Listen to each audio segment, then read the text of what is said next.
السلام علیکم ورحمۃ اللہ وبرکاتہ۔ اعوذ باللہ من الشیطان الرجیم، بسم اللہ الرحمن الرحیم۔ الحمد للہ رب العالمین، والصلاة والسلام علی رسولہ الکریم سیدنا محمد وآلہ وصحابہ اجمعین، اما بعد۔ رب اشرح لی صدری ویسر لی امری واحلل عقدۃ من لسانی یفقہوا قولی، ربی زدنی علما۔ دوسرا پارہ ہے سیقول اور دوسری سورہ ہے البقرہ۔ نساؤکم حرث لکم فآتوا حرثکم انا شئتم وقدموا لانفسکم واتقوا اللہ واعلموا انکم ملاقوہ وبشر المؤمنین ولا تجعلوا اللہ عرضۃ لایمانکم ان تبروا وتتقوا وتصلحوا بین الناس واللہ سمیع علیم۔ لا یؤاخذکم اللہ باللغو فی ایمانکم ولکن یؤاخذکم بما کسبت قلوبکم واللہ غفور حلیم۔ اللہ رب العالمین ارشاد فرما رہے ہیں، تمہاری بیویاں تمہاری کھیتیاں ہیں، تو اپنی کھیتی پر جس طرح چاہو آؤ، اور آئندہ کے واسطے بھی عمل کرتے رہو، اللہ سے ڈرتے رہو، اور جان لو کہ تم لوگوں کو یقیناً اللہ سے ملنا ہے۔ نیز ایمان والوں کو خوشخبری سنا دیجیے، اور اللہ کے نام کو اپنی قسموں کے ذریعے نیکی، تقوی اور لوگوں کے درمیان صلح کرانے میں رکاوٹ نہ بناؤ، اور اللہ خوب سننے والے اور خوب جاننے والے ہیں۔ اللہ یمین لغو میں تمہاری پکڑ نہیں فرمائیں گے، لیکن تمہارے دلوں نے جس کا ارادہ کیا ہو اس میں گرفت فرمائیں گے، اور اللہ بہت درگزر کرنے والے اور بردبار ہیں۔ جو دیتا کے بعد ذہن میں رہے، جس طرح چاہو کا مطلب یہ ہے کہ میاں بیوی کے ملاپ کے لیے کوئی ایک ہی طریقہ متعین نہیں ہے۔ یہود اور بعض عرب عورت کو پیٹ کے بل لٹا کر پشت کی طرف سے ہم آغوش ہونے کو درست نہ سمجھتے تھے، اور خیال کیا جاتا تھا کہ اس سے بھینگا بچہ پیدا ہوگا۔ اس کی تردید بھی مقصود ہے۔ البتہ عورت کو کھیتی کہہ کر واضح فرما دیا گیا کہ ہم بستری بہرحال آگے کے راستے میں ہونی چاہیے، پیچھے کی راہ سے نہیں، کیونکہ توالد و تناسل آگے کی طرف سے صحبت کرنے ہی پر موقوف ہے۔ آگے فرمایا جا رہا ہے، عربوں کا حال یہ تھا کہ کسی نیکی کے نہ کرنے اور لوگوں کے درمیان صلح نہ کرانے کی قسم کھا لیتے، اور پھر کہتے کہ چونکہ وہ ان کاموں کے نہ کرنے کی قسم کھا چکے ہیں، اس لیے ان کاموں میں حصہ نہیں لے سکتے۔ گویا ایک تو نیکی سے محروم رہتے، اور ستم بالائے ستم یہ کہ اس کے لیے بھی اللہ تعالیٰ ہی کا نام استعمال کرتے۔ قرآن نے اسی کی مذمت کی ہے۔ لغو اصل میں بے معنی اور بے اثر بات یا کام کو کہتے ہیں۔ فقہا کے اصطلاح میں قسم کی 3 قسمیں ہیں: لغو، منعقدہ، غموس۔ کسی گزری ہوئی بات پر بلا ارادہ جھوٹی قسم زبان سے نکل گئی، یا آئندہ کی بات پر اس طرح قسم کھا بیٹھا کہ کہنا کچھ اور چاہتا تھا اور کہہ پڑا کچھ اور، یا گزری ہوئی بات کو سچ جانتے ہوئے بلا ارادہ اس کے بارے میں قسم کھائی، لیکن حقیقت میں وہ بات خلاف واقع تھی۔ یہ صورتیں یمین لغو کی ہیں۔ ان صورتوں میں نہ دنیا میں کفارہ واجب ہے اور نہ آخرت میں گناہ ہے، چونکہ اس قسم پر کوئی اثر مرتب نہیں ہوتا، اس لیے اس کو لغو کہتے ہیں۔ مستقبل میں کسی کام کے کرنے یا نہ کرنے کی قسم بلا ارادہ کھائی جائے، اسی کو یمین منعقدہ کہتے ہیں۔ اگر قسم پوری کرے تو کچھ واجب نہیں، قسم کی خلاف ورزی کرے تو کفارہ واجب ہوگا۔ گزری ہوئی بات کے بارے میں جان بوجھ کر جھوٹی قسم کھانا یمین غموس ہے۔ حنفیہ کے نزدیک اس میں کفارہ واجب نہیں، البتہ آخرت میں اس کا گناہ ہوگا۔ ما کسبت قلوبکم میں قسم کی یہ دونوں صورتیں داخل ہیں۔ للذین یؤلون من نسائہم تربص 4 اشہر فإن فاءوا فإن اللہ غفور رحیم وإن عزموا الطلاق فإن اللہ سمیع علیم۔ اللہ رب العالمین فرما رہے ہیں، جو لوگ اپنی بیویوں سے الا کریں ان کے لیے 4 ماہ رکے رہنا ہے، چنانچہ اگر انہوں نے لوٹا لیا تو بے شک اللہ معاف کرنے والے اور نہایت مہربان ہے، اور اگر طلاق کا ہی ارادہ کر لیا ہے تو یقیناً اللہ خوب سننے والے اور جاننے والے ہیں۔ الا کے معنی قسم کھانے کے ہیں۔ اسلام سے پہلے عربوں میں طلاق کا ایک طریقہ الا بھی تھا۔ اسلام نے اس کی اصلاح کی کہ ایک تو الا کو ابتداً طلاق قرار نہ دیا، بلکہ ایک مدت کے بعد ہی اس سے طلاق واقع ہوتی ہے۔ دوسرے، اس کی زیادہ سے زیادہ مدت 4 ماہ مقرر کر دی۔ 4 ماہ غور و خوض اور فکر و تأمل کے لیے کافی مدت ہے۔ اگر اس مدت کے گزرنے تک بھی شوہر نے بیوی سے رجوع نہ کیا تو علیحدگی واقع ہو جائے گی، تاکہ عورت اس مرد سے آزاد ہو جائے اور از سر نو اپنی زندگی شروع کر سکے۔ الا سے متعلق جن احکام کی طرف اس آیت میں اشارہ کیا گیا ہے وہ یہ ہے۔ الا یہ ہے کہ کوئی شخص ہمیشہ یا کم سے کم 4 ماہ یا مطلق بلا تعین مدت بیوی سے صحبت نہ کرنے کی قسم کھا لے۔ اگر 4 ماہ سے کم کی قسم کھائی یا صحبت نہ کرنے کی قسم نہ کھائی، لیکن سفر یا کسی اور عذر کی وجہ سے 4 ماہ سے زیادہ مدت تک صحبت کرنے کا موقع نہ ہوا تو یہ الا نہیں ہے۔ الا میں 4 ماہ کی مہلت ہے۔ اگر اس مہلت کے اندر لوٹا لیا تو رشتہ نکاح برقرار رہے گا، البتہ قسم کی خلاف ورزی کی وجہ سے کفارہ قسم ادا کرنا واجب ہوگا۔ لوٹانے سے مراد جمع کرنا ہے، صرف زبان سے کہہ دینا کہ میں نے لوٹا لیا کافی نہیں۔ اگر 4 ماہ گزر گئے اور شوہر نے اس سے صحبت نہ کی تو 4 ماہ جو ہی پورے ہوئے اس پر ایک طلاق بائن واقع ہو جائے گی۔ اب مرد کو اختیار نہیں کہ اس عورت کو لوٹا لے، البتہ دوبارہ باہمی رضامندی سے نئے مہر پر نکاح کر سکتے ہیں۔ والمطلقات یتربصن بانفسہن ثلاثۃ قروء ولا يحل لهن ان يكتمن ما خلق الله في ارحامهن ان كن يؤمن بالله واليوم الاخر وبعولتهن حق بردهن في ذلك ان ارادوا اصلاحا ولهن مثل الذي عليهن بالمعروف وللرجال عليهن درجة واللہ عزیز حکیم۔ الطلاق مرتان فإمساک بمعروف او تسریح بإحسان ولا يحل لكم ان تأخذوا مما آتيتموهن شيئا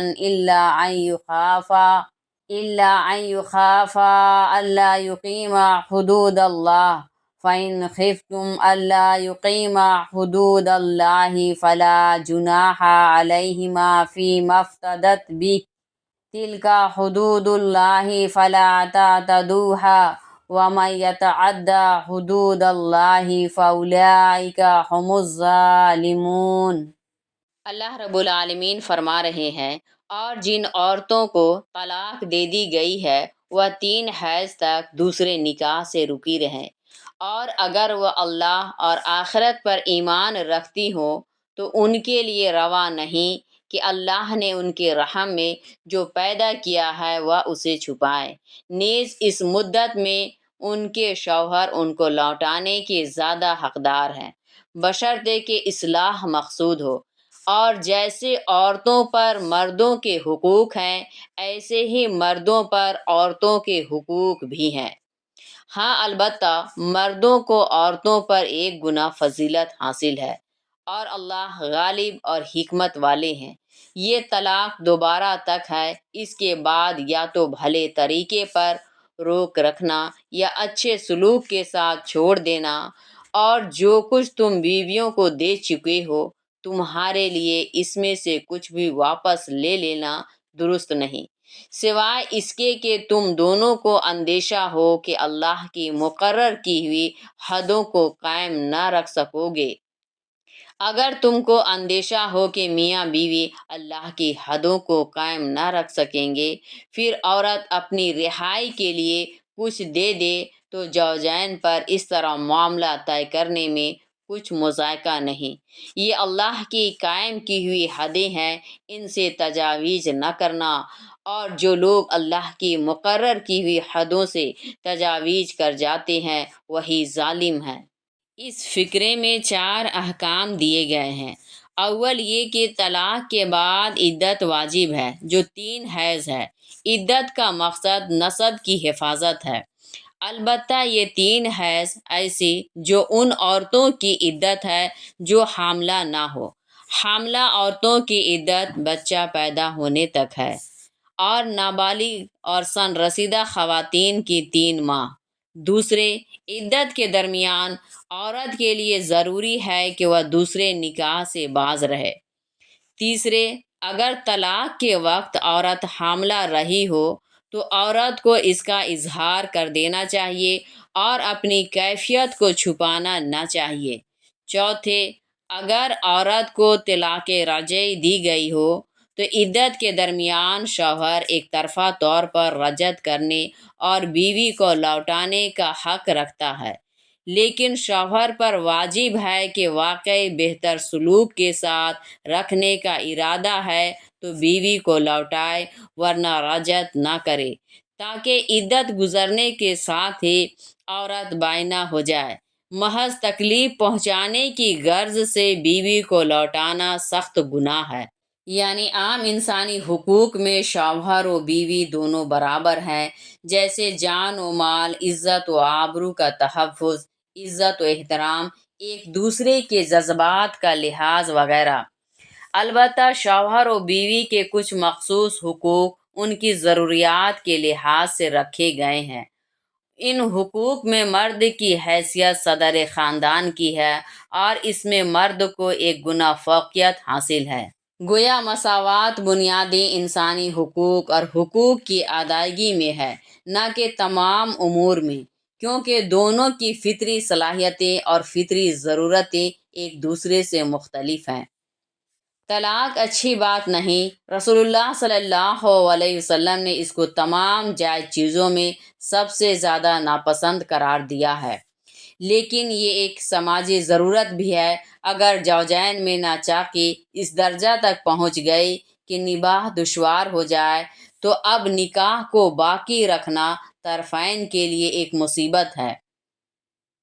اسلام سے پہلے طلاق کے معاملے میں بھی افراط و تفریط تھی۔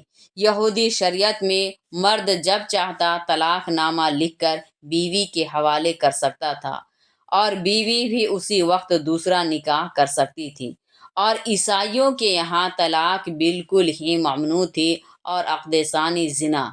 اسلام نے ان دونوں کے بیچ کی راہ اختیار کی، طلاق کی گنجائش رکھی گئی، لیکن اس کے بعد عدت ضروری قرار دی گئی تاکہ انسانی نسب کی حفاظت ہو۔ آیت کے اس ٹکڑے میں 2 باتیں بتائی گئی ہیں۔ اول یہ کہ اگر طلاق دینا ہی ہو تو ابتداً 1 یا 2 طلاق دینی چاہیے، تاکہ غور و فکر کا موقع باقی رہے، اور پشیمانی ہو تو رجوع کی گنجائش رہے۔ دوسرے، 1 یا 2 طلاق دینے کی صورت میں عدت گزرنے تک بیوی کو لوٹانے کی گنجائش ہے۔ اب اگر بھلے طریقے پر عورت کے ساتھ زندگی گزارنے کا ارادہ ہو تو اس کو لوٹا لے، یہ امساک بالمعروف ہے، یا خوشگوار طریقہ پر اس کو چھوڑ دے، یعنی عدت گزر جانے دے، وہ خود بخود علیحدہ ہو جائے گی، اور رخصت کرتے ہوئے کچھ حسن سلوک بھی کر دے۔ یہ تصریح بالاحسان ہے۔ آگے فرمایا جا رہا ہے، اس میں خلا کا ذکر ہے، یعنی اگر کسی وجہ سے زوجین میں موافقت نہ ہو اور وہ محسوس کرے کہ اس ناموافقت کی وجہ سے وہ ایک دوسرے کے حقوق ادا نہیں کر سکیں گے، تو اس بات کی گنجائش ہے کہ عورت کچھ دے کر شوہر کو طلاق پر آمادہ کر لے۔ اگر شوہر نے مہر ادا کر دیا ہے تو مہر کی رقم واپس کر دے، اس میں کچھ حرج نہیں۔ اگر شوہر نے مہر ادا نہیں کیا ہو تو خلا کی صورت میں عورت سے مہر معاف کرایا جا سکتا ہے۔ یہ بہرحال مناسب نہیں کہ مرد نے جو دیا ہے اس سے زیادہ وصول کر لے، اور نہ یہ مناسب ہے کہ خلا کی صورت کے سوا مرد اپنا دیا ہوا مال عورت سے طلب کرے۔ اس تفصیل سے واضح ہے کہ خلا بھی طلاق ہی کی ایک صورت ہے جس میں مرد عورت سے طلاق دینے کا معاوضہ حاصل کرتا ہے۔ فقہا کے یہاں یہ طلاق بائن ہے، یعنی عدت میں مرد کو لوٹانے کا حق نہیں ہوتا، لیکن فریقین کی رضامندی سے نئے مہر پر دوبارہ نکاح ہو سکتا ہے۔ البتہ طلاق ہی کی طرح عدت خلا میں بھی واجب ہوتی ہے۔ فَإِن طَلَّقَهَا فَلَا تَحِلُّ لَهُ مِن بَعْدُ حَتَّى تَنكِحَ زَوْجًا غَيْرَهُ فَإِن طَلَّقَهَا فَلَا جُنَاحَ عَلَيْهِمَا أَن يَتَرَاجَعَا إِن ظَنَّا أَن يُقِيمَا حُدُودَ اللَّهِ وَتِلْكَ حُدُودُ اللَّهِ يُبَيِّنُهَا لِقَوْمٍ يَعْلَمُونَ۔ اللہ رب العالمین فرما رہے ہیں، پھر اگر شوہر بیوی کو تیسری طلاق دے دے تو اب وہ عورت اس مرد کے لیے حلال نہ ہوگی جب تک کہ وہ دوسرے مرد کے نکاح میں نہ جائے۔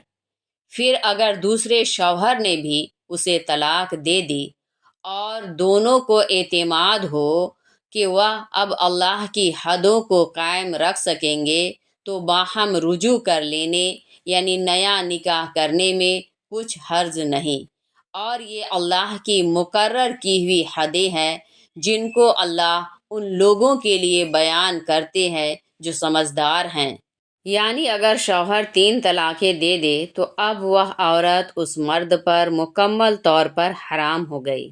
البتہ اگر کسی اور مرد سے اس کا نکاح ہوا، پھر اس دوسرے مرد نے اس سے صحبت کی اور اس نے بھی بطور خود طلاق دے دی تو عدت گزرنے کے بعد یہ عورت اپنے پہلے شوہر کے لیے حلال ہو جائے گی اور دوبارہ اس سے نکاح درست ہوگا۔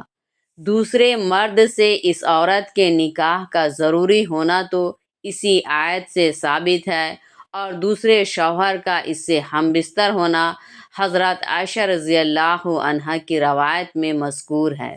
اس آیت سے متعلق احکام میں 2 باتیں قابل وضاحت ہیں۔ اول یہ کہ 3 طلاقیں ایک ساتھ نہیں دینی چاہیے، بلکہ ہر طلاق کے بعد ایک حیض کا وقفہ رکھنا چاہیے تاکہ اچھی طرح غور و خوض کرنے کا موقع مل جائے۔ یہی طلاق کا بہتر طریقہ ہے، لیکن اگر کوئی شخص اس کی رعایت نہ کرے اور ایک ہی دفعہ میں تینوں طلاقیں دے دے تو تینوں طلاقیں واقع ہو جائیں گی۔ علامہ ابن تیمیہ رحمۃ اللہ، علامہ ابن قیم رحمۃ اللہ اور روافض اور غیر مقلد حضرات کے سوا پوری امت کا اس پر اتفاق ہے۔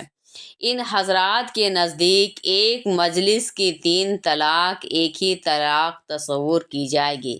3 الگ الگ مجلسوں کی طلاقیں واقع ہوں گی، مگر حقیقت یہ ہے کہ نہ قرآن مجید سے اس نقطۂ نظر کی تائید ہوتی ہے، نہ حدیث سے، اور نہ سلف صالحین کے اقوال سے۔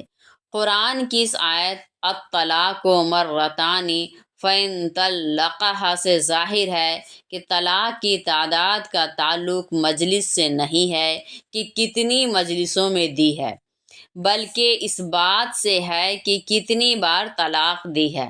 2 بار دی تو 2 واقع ہو گئی، اور 3 بار دی تو 3۔ جیسے قرآن نے گھر میں داخل ہونے کے لیے 3 بار اجازت لینے کی تلقین کی ہے، 3 مرات۔ ظاہر ہے اس کی مراد یہ نہیں ہو سکتی کہ 3 الگ الگ مجلسوں میں اجازت لی جائے، تو یہی حکم طلاق کا بھی ہوگا۔ رسول اللہ صلی اللہ علیہ وسلم کے عہد میں حضرت حفص بن مغیرہ رضی اللہ عنہ نے اپنی بیوی حضرت فاطمہ بن قیس رضی اللہ کو ایک ہی کلمہ میں 3 طلاق دے دی تھی۔ آپ صلی اللہ علیہ وسلم نے ان کو واقع قرار دیا۔ حضرت عبیدہ بن صامت رضی اللہ راوی ہیں کہ رسول اللہ صلی اللہ علیہ وسلم سے انہوں نے اپنے دادا کے بارے میں دریافت کیا جنہوں نے اپنی بیوی کو 1000 طلاق دے دی تھی۔ آپ صلی اللہ علیہ وسلم نے فرمایا 3 واقع ہو گئیں، باقی 997 ظلم و عدوان ہے۔ اس طرح کے متعدد احادیث اور صحابہ کے فتاوی موجود ہیں جن کا ذکر یہاں باعث طوالت ہوگا، اس لیے صحیح نقطۂ نظر وہی ہے جو عام طور پر اہل سنت والجماعت اور سلف صالحین کا ہے کہ ایک مجلس کی 3 طلاقیں بھی واقع ہو جاتی ہیں۔ دوسرا مسئلہ اس آیت میں حلالہ کا ہے۔ کسی مرد کا مطلقہ سے خاص اس نیت سے نکاح کرنا کہ وہ اس کو اس کے شوہر اول کے لیے حلال کر کے طلاق دے دے گا، گناہ اور سخت مذموم ہے، اور رسول اللہ صلی اللہ علیہ وسلم نے ایسے شخص پر لعنت کی ہے۔ وَإِذَا طَلَقْتُمُ النِّسَاءَ فَبَلَغْنَ أَجَلَهُنَّ فَأَمْسِكُوهُنَّ بِمَعْرُوفٍ أَوْ سَرِّحُوهُنَّ بِمَعْرُوفٍ وَلَا تُمْسِكُوهُنَّ ضِرَارًا لِتَعْتَدُوا وَمَنْ يَفْعَلْ ذَلِكَ فَقَدْ ظَلَمَ نَفْسَهُ وَلَا تَتَّخِذُوا آيَاتِ اللَّهِ هُزُوًا وَاذْكُرُوا نِعْمَةَ اللَّهِ عَلَيْكُمْ وما أنزل عليكم من الكتاب والحكمة يعظكم به واتقوا الله واعلموا أن الله بكل شيء عليم۔ وَإِذَا طَلَقْتُمُ النِّسَاءَ فَبَلَغْنَ أَجَلَهُنَّ فَلَا تَعْضُلُوهُنَّ أَن يَنكِحْنَ أَزْوَاجَهُنَّ إِذَا تَرَاضَوْا بَيْنَهُم بِالْمَعْرُوفِ ذَلِكَ يُوعَظُ بِهِ مَن كَانَ مِنكُمْ يُؤْمِنُ بِاللَّهِ وَالْيَوْمِ الْآخِرِ ذَلِكُمْ أَزْكَىٰ لَكُمْ وَأَطْهَرُ وَاللَّهُ يَعْلَمُ وَأَنْتُمْ لَا تَعْلَمُونَ۔ رب العالمین ارشاد فرما رہے ہیں، اور جب تم بیویوں کو طلاق دو پھر وہ اپنی عدت کی تکمیل کے قریب پہنچ جائیں تو یا تو بہتر طریقہ پر ان کو روک رکھو یا بھلے طریقہ پر چھوڑ دو، محض ان کو نقصان پہنچانے کے ارادے سے کہ تم زیادتی کرتے ہو ان کو نہ روکو۔ جو ایسا کرتا ہے وہ اپنے آپ ہی پر ظلم کرتا ہے۔ نیز اللہ کے احکام کا مذاق نہ بناؤ اور اپنے آپ پر اللہ کے انعام کو اور اس بات کو کہ اللہ نے تمہاری نصیحت کے لیے تم پر کتاب اور حکمت اتاری ہے۔ یاد رکھو اللہ سے ڈرتے رہو اور جان لو کہ اللہ ہر چیز سے خوب واقف ہے۔ اور جب تم عورتوں کو طلاق دو پھر وہ اپنی عدت پوری کر لیں تو اب ان کو اس بات سے نہ روکو کہ وہ اپنے سابق شوہر سے باہمی رضامندی کے ساتھ بھلے طریقے پر نکاح کر لے۔ تم میں سے جو اللہ پر اور آخرت پر ایمان رکھتا ہو اس کو اس کی نصیحت کی جاتی ہے، یہ بات تمہیں پاک باز اور صاف ستھرا رکھے گی، اور اللہ جانتے ہیں اور تم نہیں جانتے۔ یعنی اگر اس عورت کی طرف رغبت نہ ہو تو محض تکلیف پہنچانے کے لیے اس کو لوٹانا درست نہیں۔ غرض بیوی کو رکھنا ہو یا چھوڑنا ہو، حسن سلوک اور خوشگوار رویہ ہر دو صورت میں ضروری ہے۔ حضرت معقل بن یسار رضی اللہ نے اپنی بہن کو ایک مسلمان کے نکاح میں دیا۔ انہوں نے طلاق رجعی دی اور عدت گزرنے تک رجعت بھی نہیں کی۔ عدت گزرنے کے بعد پھر اپنی سابقہ بیوی کو نکاح کا پیغام دیا۔ حضرت معقل رضی اللہ کی بہن بھی اپنے سابق شوہر کی طرف راغب تھی۔ حضرت معقل رضی اللہ نے اپنے بہنوئی کا رویہ دیکھ کر قسم کھا لی تھی کہ اب کبھی ان کی بہن اس شخص کے نکاح میں نہیں جائیں گی۔ اسی موقع سے یہ آیت نازل ہوئی۔ حضرت معقل رضی اللہ نے سنا تو فوراً حکم ربانی کو قبول کیا اور رسول اللہ صلی اللہ علیہ وسلم سے عرض کیا آپ جیسا مناسب سمجھیں کریں۔